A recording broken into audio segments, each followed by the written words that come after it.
సుందరరామరెడ్డి గారు, అదేవిధంగా మన ఇండియాలో అసెట్ అలొకేషన్ అనేది ఎలా ఉంది అసలు? సో దీని గురించి డీటెయిల్డ్గా తెలియచేయగలరు? రైట్. సో ఇండియాలో ఎక్కువ మంది అంబిషన్స్ ఎలా ఉంటుందంటే జాబ్ రాగానే ఫస్ట్ ప్రయారిటీ ఏంటంటే ఒక హౌస్ కొనాలి. వాళ్ళు వర్క్ చేసే ప్లేస్ దగ్గరలో ఒక హౌస్ కొనుక్కోవాలి. దాని గురించి లోన్ తీసుకుని మరీ 20 years టైంకి ఈఎంఐకి హౌస్ ఈఎంఐ లాక్ అవుతూ ఉంటారు.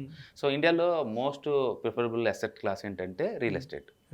యా, ఇండియాలో దగ్గర దగ్గర 48% అలొకేషన్ అంతా కూడా కేవలం రియల్ ఎస్టేట్లో దొరుకుతుంది. 48%. యా, 48%. యాక్చువల్గా ప్రపంచంలో హైయెస్ట్ సేవింగ్స్ ఇండియాలో జరుగుద్ది. 30%.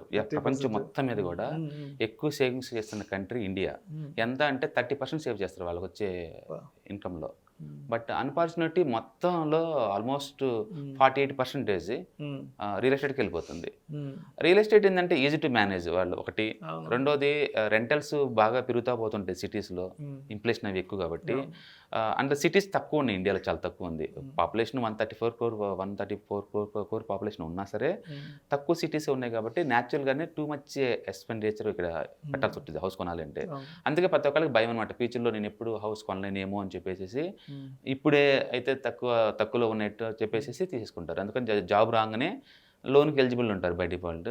ఒక 24-25 ఏళ్ళ వయసు వచ్చి జాబ్ వచ్చిన వెంటనే కెరీర్ ఇండియాలో ఒకవేళ మీరు కొనుక్కోపోయినా ఆ సొసైటీ ప్రెజర్ అంత ఉంటుంది నీ మీద. ఇంకా ఇల్లు పనిలేదా, మంచి ప్యాకేజ్ కదా, ఇల్లు తీసుకోవచ్చు, ఇలా ఇంక పనిలేదా. ఇదే మాట ఉంటుంది. పైగా బ్యాంకర్స్ కూడా ఇవాళ రేపట్లో డెకేట్స్లోనే లోయెస్ట్ ఇంట్రెస్ట్ రేట్స్. ఇప్పుడు 6.65 ఉంది లోయెస్ట్ ఇంట్రెస్ట్ రేట్స్. జాబు ఉంది కాబట్టి bankers ready to give the loans బాగా ఇస్తారు. లిటరలీ 70 to 80% దాకా లోన్స్ ఇస్తారు. దాంతో సొసైటీ ప్రెజర్ ఎక్కువ ఉంది, అతనికి కోరిక ఉంది, అండ్ లోన్ ఉంది కాబట్టి అందుబాటులో ఎక్కువ మంది ప్రిఫరెన్స్ ఇచ్చేది మాత్రం రియల్ ఎస్టేట్.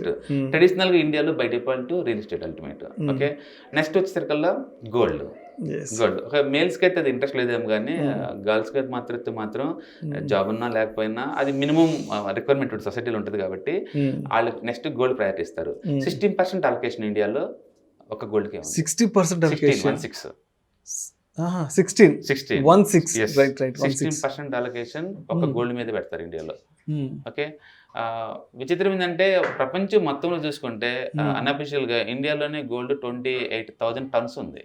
28,000 tons. ఆర్బీఐ దగ్గర ఉంది రఫ్గా అరౌండ్ 500 tons అఫిషియల్ చెప్పాలంటే. అన్అఫిషియల్ గా ఇండియన్ ఉమెన్స్ దగ్గర 28,000 tons ఉంది gold. That is very biggest. అమెరికాలో ఉంది కూడా 8,000 tons దాంతో కలుసుకుంటే. సో అదేంటంటే అర్జెంట్ గా క్రైసిస్, ఇప్పుడు కరోనా టైంలో చాలా ఫ్యామిలీ సఫర్ అయినాయి. అర్జెంట్ పనికొచ్చిన లిక్విడ్ అసెట్ అంటే గోల్డ్ అనమాట. అందుకని ట్రెడిషనల్ గా మొదటి నుంచి కూడా గోల్డ్ అనేది వీళ్ళకి ఆల్టర్నేట్ అసెట్. అమ్మాయి కంటే సొంతంగా ఒక ఆస్తి ఉండాలని చెప్పేసి వేసేది గోల్డ్. అది నిజంగా యూజ్ అవుతుంది కూడా క్రైసిస్ లో ఉన్నప్పుడు, ఏదైనా బాగా యూజ్ అవుతుంది. అందుకని సెకండ్ ఇండియాలో మోస్ట్ ఫేమస్ అసెట్ క్లాస్ అంటే గోల్డ్. అంటే బేసికల్ గా ప్రాపర్టీ, గోల్డ్ వీటికే ఎక్కువ అలొకేషన్ జరుగుతుంది. తర్వాత ఒక 16% వరకు 11 to 16% వరకు అందరూ ఈ ప్రావిడెంట్ ఫండ్స్, ఇన్సూరెన్స్ పాలసీస్ ఈ రూపంలో చేస్తారు. ఒక 17% బ్యాంక్ డిపాజిట్ లో సేవ్ అవుతుంటది. బ్యాంక్ డిపాజిట్స్ 17% వరకు. అంటే 48% goes to the real estate, 16% goes to the bank deposits. And 16% comes to the ఇది గోల్డ్ తీసేసుకుంటారు. గోల్డ్ అన్ఫార్చునేట్లీ ఈ మూడు అసెట్ క్లాస్ అంత వెల్త్ క్రియేషన్ లాంగ్ టర్మ్ లో అవ్వదు. అవుతుంది. కాకపోతే రియల్ ఎస్టేట్ ఏంటంటే ఎప్పుడు ఒకేలాగా ఉండదు. అంటే open flats different, commercial rental different, residential property different, and apartment maintenance different. అంటే చాలా క్లాసిఫికేషన్ ఉంది దాంట్లో రియల్ ఎస్టేట్ లో కూడా. యావరేజ్ మీద రియల్ ఎస్టేట్ 5 to 10% ఎక్కువ మూవ్ అవుతుంది ఏ సిటీలో అయినా సరే. యావరేజ్ మీద చూసుకుంటే ఓకే 5 to 10% మూవ్ అవుతుంటుంది. గోల్డ్ యావరేజ్ మీద 4 to 5% మూవ్ అవుతుంది. గోల్డ్ కూడా ఇయర్లీ యావరేజ్ మీద 4 to 5% మూవ్ అవుతుంటుంది. అండ్ బ్యాంక్ డిపాజిట్స్ అయితే నీకు 4.5% ఫర్ యానం, మొత్తం మీద 5% లోపే ఉంటుంది. ఈ మూడు అసెట్ క్లాసెస్ అంత అంటే అసెట్ మేనేజ్మెంట్ పనికి వస్తాం కానీ వెల్త్ క్రియేషన్ అంతేం కాదు. రియల్ ఎస్టేట్ ఎప్పుడు ఎగ్జామ్షన్, ఎందుకంటే అది ఇల్లిక్విడ్ కౌంటర్. బేసికల్ గా సిటీ ఫార్ అవేగా, సిటీ బయట కొన్నారనుకోండి త్వరగా మూవ్ కావచ్చు. సిటీలో మీరు అపార్ట్మెంట్ కొంటే త్వరగా మూవ్ ఉండొచ్చు. అందుకని మనకి లెక్కలు సరిగా రావు రియల్ ఎస్టేట్ లో. బట్ ఇల్లిక్విడ్ కౌంటర్ అదైతే ఒప్పుకోవాలి అందరూ. త్వరగా మనం కొనలేము, త్వరగా మనం అమ్మలేము. ఓకే, సో రియల్ ఎస్టేట్ చూసినా, ఇటు గోల్డ్ చూసినా, ఇటు బ్యాంక్ ఇంట్రెస్ట్ చూసినా సరే యావరేజ్ రిటర్న్స్ నీకు 10% కానీ ఎక్కువ రావు. ఓకే, ఈక్విటీ మార్కెట్లో చూసుకుంటే జస్ట్ 4% ఇన్వెస్ట్ చేస్తారు ఇక్కడ. జస్ట్ 4%. ఇన్వెస్టర్స్ 4%. జస్ట్ ఇండియాలో ఈ రోజు వరకు ఉంది 7 crore ఇన్వెస్టర్స్ ఉన్నారు ఇండియాలో. 134 కోట్లలో 7 కోట్లు. జస్ట్ 7 కోట్లు. మీరు కనుక BeES India.comకి వెళ్తే అక్కడ రిజిస్టర్ ఇన్వెస్టర్స్ అని లిస్ట్ వస్తుంది మనకి. ఈ రోజు కరేజ్ అప్డేట్ చేస్తూ ఉంటారు. సో మొత్తం మీద నీకు ఉంది 7 crore ఇన్వెస్టర్స్ ఉన్నారు. అందులో ట్రేడింగ్ చేసే వాళ్ళు less than 1 crore ఉంటారు. యాక్టివ్ గా ట్రేడ్ చేసే వాళ్ళు less than 1 crore. అందుకని ఇండియాలో ఈక్విటీ మార్కెట్ ని ఒక అసెట్ క్లాస్ గా అంతగా ఎవరు యాక్సెప్ట్ చేయరు. బట్ లాంగ్ టర్మ్ మీరు చూసుకుంటే అంటే ఇండియాలో స్టాక్ మార్కెట్ బట్టి ఇప్పటికే 150 years పైన అవుతుంది. 1875లో బ్రిటిష్ గవర్నమెంట్ వాళ్ళు దలాల్ స్ట్రీట్ అని చెప్పేసి ముంబైలో స్టార్ట్ చేశారు. 150 years బ్యాక్. అంటే చాలా హిస్టారికల్ డేటా ఉంది దానికి. ఓకే, అప్పటి నుంచి ఇప్పుడు దాకా మనం చూసుకున్నట్టే నిఫ్టీ యావరేజ్ మీద మీకు 15% పెరుగుతుంది. 15%. అంటే మీరు సింపుల్ గా నిఫ్టీ BeES కొనుక్కొని మర్చిపోతుంది దాని గురించి.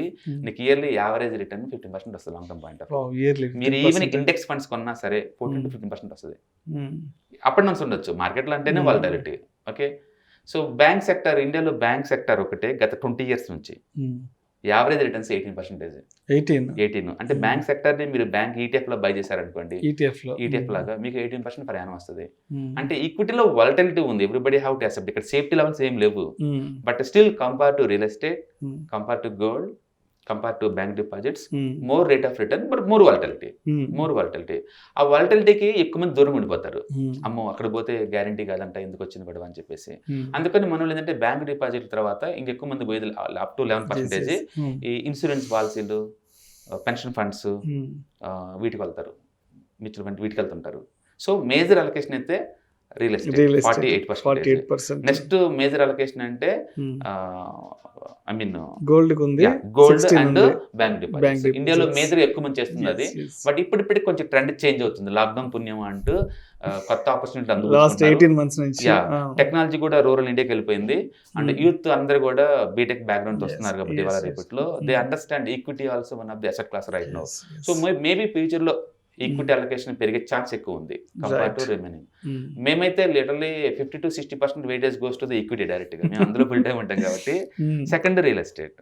సో మీరు కనుక రిస్క్ ని బ్యాలెన్స్ చేయాలంటే ఒక అసెట్ క్లాస్ లో పెట్టకుండా ఉండటమే బెటర్.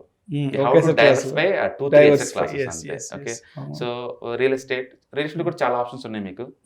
అండ్ స్టాక్స్ లో కూడా mid cap, large cap, small cap అని సెక్టర్ వైజ్ గా ఉన్నాయి. అండ్ గోల్డ్ ఇట్స్ జస్ట్ ఎప్పుడైతే రిసెషన్ స్టార్ట్ అవుద్దో అప్పుడు మాత్రం గోల్డ్ డిమాండ్ ఉంటుంది. సో ఎకానమీ హెల్దీగా ఉన్నంత కాలం గోల్డ్ డిమాండ్ ఉండదు. అది కేవలం ఇన్ఫ్లేషన్ పెరుగుతున్న టైంలో ఆల్టర్నేట్ అసెట్ గా ట్రీట్ చేయాలి తప్ప దాన్ని అసెట్ గా తీసుకుని ఉండదు. బట్ రూరల్ ఇండియాలో ఎక్కువ మంది పెడుతుంది మాత్రం గోల్డ్. అది వాళ్ళకి సేఫ్టీ లెవెల్స్ ఎక్కువ ఉంటుంది దానికి. పైగా సొసైటీలో ఒక రకమైన ప్రెస్టేజ్ వస్తుంది, రాయల్టీ మెయింటైన్ చేయడానికి అది వస్తుంది. కాబట్టి దట్ ఈస్ గోయింగ్ టు 16%. అందుకని మెజారిటీ అంటే లిటరల్లీ 75% ఇండియాలో అలొకేషన్ అంతా కూడా రేట్ ఆఫ్ రిటర్న్ 10% లోపల ఉండే వాటికి ఇస్తున్నారు కింద లెక్క. ఓకే, బట్ ఫ్యూచర్లో ట్రెండ్ చేంజ్ అవుతుంది. I hope everybody going to enter in to the equity funds. They can make more money. ఎందుకంటే ఇవాళ రేపట్లో ఏదన్నా ఇంటర్నేషనల్ ఫండ్స్ ఏదన్నా లాంచ్ చేస్తే ఇక్కడ 3 days కొని 10,000 crores ఓవర్ సబ్స్క్రైబ్ చేస్తున్నారు. అంటే వాటికున్న డిమాండ్ చూడండి. ఓకే, చాలా ఇప్పుడు LIC వాళ్ళు కూడా మార్కెట్ లోకి వస్తుంది నెక్స్ట్ ఇయర్. జస్ట్ 5% స్టేక్ ని 60,000 crores కి అమ్మడానికి రెడీ అవుతుంది. చాలా మంది ఏంటంటే మార్కెట్ లిక్విడిటీ అంతా డ్రై అవుద్దేమో, ఇంత పెద్ద అయిపోయి కదా మార్కెట్ ఇది అవుద్దాం అంటున్నారు. కానీ నేను చెప్పాలంటే రీసెంట్ గా లాస్ట్ 1 month లో వచ్చిన IPOs కానీ చూస్తే each IPO 100 times, 50 times, 30 times over subscription అవుతుంది. ఇలాంటి టైంలో LIC వాళ్ళు 5% కాదు కదా 10% లాంచ్ చేసినా సరే హాట్ కేక్ లాగా అప్పుడు పడుతుంది. అందులో LIC పెద్ద ఇన్స్టిట్యూషన్, అది చాలా సెక్యూరిటీ ఆల్ ఇండియా లెవెల్లో పెద్ద రియల్ ఎస్టేట్ కంపెనీ. యాక్చువల్ గా బియాండ్ ఇన్వెస్ట్మెంట్స్ ఇండియాలో దగ్గర 180 కంపెనీల్లో అది పార్ట్నర్షిప్స్ ఉన్నాయి. అంటే మంచి కంపెనీ. గవర్నమెంట్ తరపున ఏదన్నా మంచి కంపెనీ ఉందంటే IRCTC ఆ టైప్ కేటగిరీలో LIC ఒకటి స్ట్రాంగ్ ఈక్విటీ బేస్ మీద. అందుకని ఫ్యూచర్లో ఈక్విటీ అలొకేషన్ పెరిగే ఛాన్స్ ఉంది. ప్రస్తుతానికి ఓన్లీ 4% ఉంది. And over period of time it is going to rise. ప్రస్తుతానికి ఇది అదర్స్లో ఉంది అంతే. ఇండియాలో it's not the first priority goes to the real estate, second bank deposits, third is the gold. These are 3 major asset classes in India. Thank you so much Sundararaman Reddy garu. నిజంగా ఇవాళ ఈ సందర్భంగా అసెట్ అలొకేషన్ అనేది అంటే ఎంత మేజర్ రోల్ దేనికి ఉందనేది నిజంగా ఈ రోజు మీ ద్వారా కూడా నాకు కూడా తెలుసుకునే అవకాశం వచ్చింది. రైట్, బట్ మీరు మనీ కనుక ఆప్టిమైజేషన్ చేయాలి, ఎక్కువ యూజ్ చేసుకోవాలనుకుంటే హౌస్ కొంటే తప్పేం కాదు, బట్ ఓన్ డబ్బు పెట్టి ట్రై చేయమాకండి. మీ ఓన్ డబ్బు ఏమో ఎక్కడైతే మీకు 15 to 20% రేట్ ఆఫ్ రిటర్న్ వస్తుందో ఆ అసెట్ లో పెట్టండి. బ్యాంక్ లోన్ తీసుకుని మాక్సిమం లెవెల్ ఆ అమౌంట్ తోటి బై చేసుకోండి. అప్పుడు మీకు లిటరలీ 7% లోన్ తోటి హౌస్ వస్తుంది. మీ మనీని మాత్రం మ్యూచువల్ ఫండ్స్ లోని ETF లో పెట్టుకుంటే మీకు 12-15% వచ్చే ఛాన్స్ ఉంది. చాలా మంది ఏంటంటే డబ్బులు ఉన్నాయి కదని చెప్పేసి హౌసింగ్ లోన్ త్వరగా క్లోజ్ చేయాలని ట్రై చేస్తారు. వేస్ట్ అది. ఎందుకంటే మీరు తక్కువ వడ్డీకి వచ్చే మనీని దాంట్లో అదంతే ఉంచండి. ఆ కొత్తగా మీకు ఏదైతే మనీ వస్తుందో దాన్ని ETFs లేకపోతే మ్యూచువల్ ఫండ్ లో కనుక ఇన్వెస్ట్ చేస్తే లాంగ్ టర్మ్ పాయింట్ ఆఫ్ లో డెఫినెట్గా ఇన్ఫ్లేషన్ కంటే ఎక్కువ ఉండే దాంట్లో ఇన్వెస్ట్ చేయడం మంచిది అంటారు. ఇన్ఫ్లేషన్ కంటే ఎక్కువ ఉండే దాంట్లో పెట్టుకుంటే రిటర్న్స్ కూడా ఆ స్థాయిలో ఉంటాయి, పై స్థాయిలో వస్తాయి. వస్తుంది. Right, thank you sir, thank you so much Sundara Reddy గారు.